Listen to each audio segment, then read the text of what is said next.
Aliansi Perempuan Indonesia menggelar aksi unjuk rasa di depan gedung DPR RI Senayan, Jakarta. Masa aksi menyampaikan aspirasi dengan kondusif dan kompak, mengenakan baju serta membawa berbagai atribut pewarna merah muda sebagai simbol keberanian perempuan.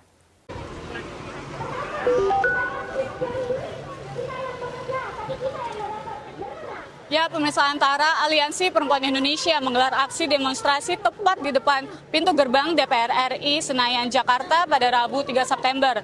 Para massa beraksi sejak sekitar pukul 10.00 waktu Indonesia Barat dengan menggunakan pakaian serta atribut serba pink yang menyimbolkan suatu keberanian dan kekuatan para kaum perempuan.